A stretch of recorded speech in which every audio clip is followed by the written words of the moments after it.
Welcome to Lesson 9 in Saxon Math, Course 2. Today we're going to talk about adding, subtracting, and multiplying fractions, and we're also going to talk about reciprocals. Our objectives for the lesson today: after this lesson you should be able to add and subtract fractions with the same denominator, add and subtract mixed numbers with the same denominator, multiply fractions, find the reciprocals of numbers, and solve equations using the property that the product of a number multiplied by its reciprocal equals 1. Review from Lesson 8. We talked about fractions and percent both being used to name parts of a whole. Using a ruler is like finding fractions on a number line. Remember we talked about quarter inch and eighth inch and 16th inch markings on a ruler. And we also realized that the smaller the unit of measure, the more accurate it is. So 16ths of an inch are more accurate than quarter inches. Alright, we're going to start by adding fractions. And remember, this only works if they already have the same denominator. We'll talk about doing this with fractions that don't have the same denominator later on this year. But for now, they're both going to start with the same denominator. So if that's the case and you want to add the fractions, all you do is add the numerators and keep the denominator the same in the answer. So 3/8 plus 4/8 equals 7/8. You just keep that 8 on the bottom and add the top numbers. Subtraction is exactly the same. When they have the same denominator, we can subtract the numerators. So 5/9 minus 1/9 equals 4/9. Notice that the denominator stays the same in the answer also for subtraction. Multiplication is a little bit different. Any fractions can be multiplied. It doesn't matter if they have the same denominator or not, because you're simply going to multiply the two numerators and the two denominators with each other. So here's our example. 3/4 times 2/3 equals 6/12, because 3 times 2, the two numerators, equals 6, and 4 times 3, the two denominators, equals 12. So if your fractions are written the way that you would normally write fractions in a math lesson, if we had 3/4 times 2/3, you're simply multiplying straight across like this. And that's how you get your 6/12.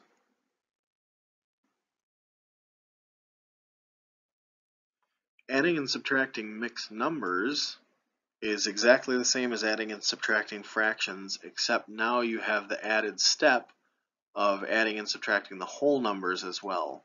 So let's do a quick example of that. Say we have 2 and 1/7 plus 3 and 3/7. So it helps to kind of imagine this as two different addition problems. First, we're going to add our whole numbers. So let's do 2 plus 3, which would be 5. And then we'll add our fractions. 1/7 plus 3/7, doing what we did with just adding fractions. We keep the denominator the same and we just add the numerators. 3 plus 1 is 4. So this would be 5 and 4/7. I want to show you one more addition with mixed numbers, just in case this comes up. So say you have 1 and 1/3 plus 3 and 2/3. So we're going to do what we just did, add the whole numbers, which would be 4.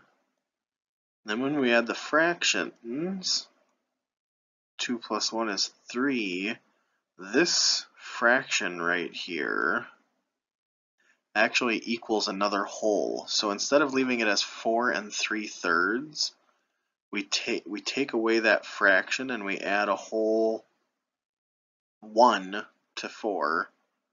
So instead of 4 3/3, this would equal 5. So make sure if you see a fraction equal to 1, you just get rid of the fraction and add another whole to the whole number.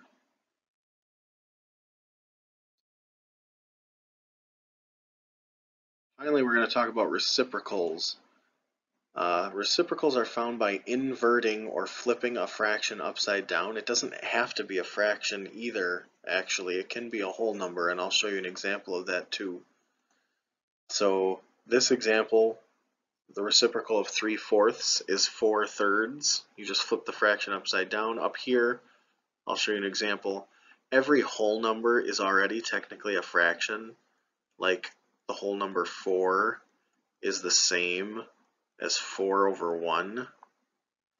So the reciprocal of 4 would be 1/4. Let's do one more quick.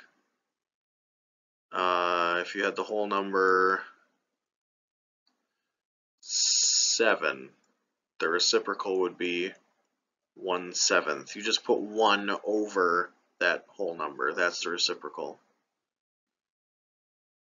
Alright, let's continue on. Any fraction multiplied by its reciprocal yields a product of 1. This is called the inverse property of multiplication. Here's an example. 3/7 times 7/3 equals 21 over 21. And just like the previous screen showed you, a fraction where the numerator and the denominator are the same equals 1. So 21 over 21 equals 1 whole. This brings us back to the commutative property. If you remember, the commutative property was only for addition and multiplication. The multiplication one, if you move the factors around, the numbers you're multiplying together, it doesn't change the product. But remember, that didn't work for division. Well, now that we talked about reciprocals, switching the dividend and the divisor around in a division problem actually results in the reciprocal quotient. So if you look at two division problems where we switch those first two numbers around, your answers are actually reciprocals of each other. 8 divided by 2 is 4, and 2 divided by 8 is 1/4. So that's why the commutative property does not work for division. You actually end up with the reciprocal of the quotient. That's all we have for lesson 9. Make sure you work through your practice problems. Any issues you have or questions you have, post them to the discussion section, and we'll make sure we talk about them in the next class period. And we will see you in lesson 10.